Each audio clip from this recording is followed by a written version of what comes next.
we're talking about low income, but I feel like you hear about high income families getting divorced as well. And so, you know, like, you know, in that sort of respect, and when we're talking about, well, this is a major contributor to, you know, finding that life partner and sustaining love.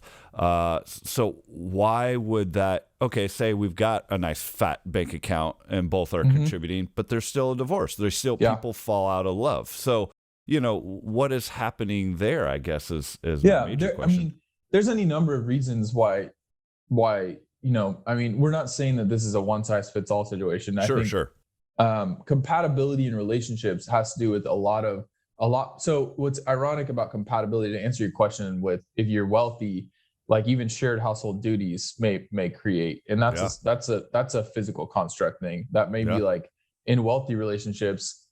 What could be happening in those divorce cases is they're citing that child care and raising children duties were not split and were not done evenly, and that created tension. Again, physical, measurable constructs like, are you spending enough time with your kid? Are you cleaning up? Are you changing diapers? Or just as you mentioned about kids, you know, it could be one said party of that coupling wants kids and the other one doesn't, you know. So there's other factors. I'm glad you brought that up. So to answer your question, in the households that are making good money, there's still physical constructs and tangible categories that are creating challenges, like shared household duties. And I love what you just said.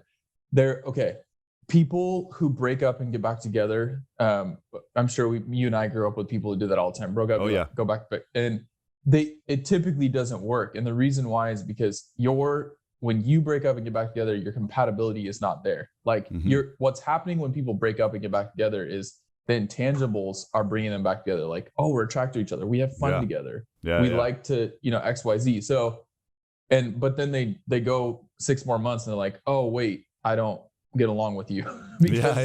I forgot. The compatibility categories are not present. So what do I mean by compatibility? Well, studies show that religious beliefs or matching up, whether you have religious beliefs or not, is a big one. Important. Lifestyle.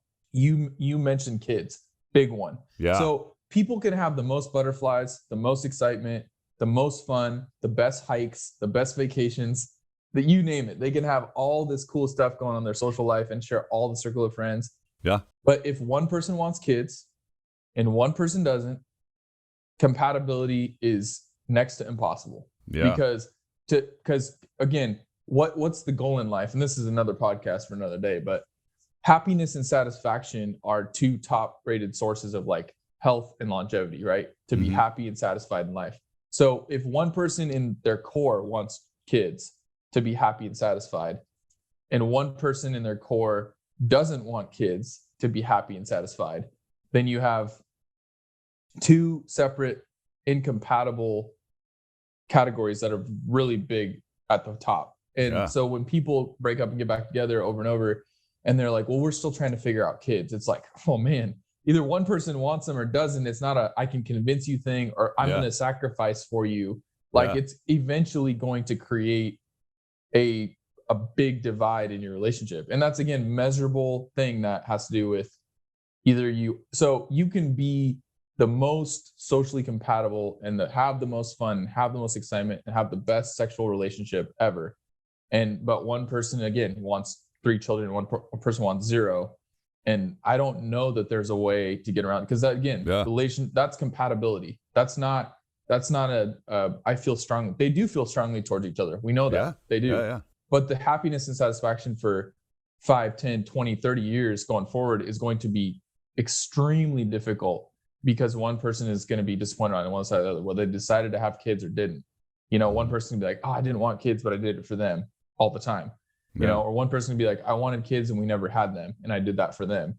So there's tension, and then eventually this measurable category creates a separation. You're like, I can't do this. I need to find somebody who wants kids, you know? Yeah. So that's where, again, you had the fun, you had the intangibles, you had the attraction, but measurable categories of compatibility, I would say most substantial in having the potential to create success or not over those intangibles.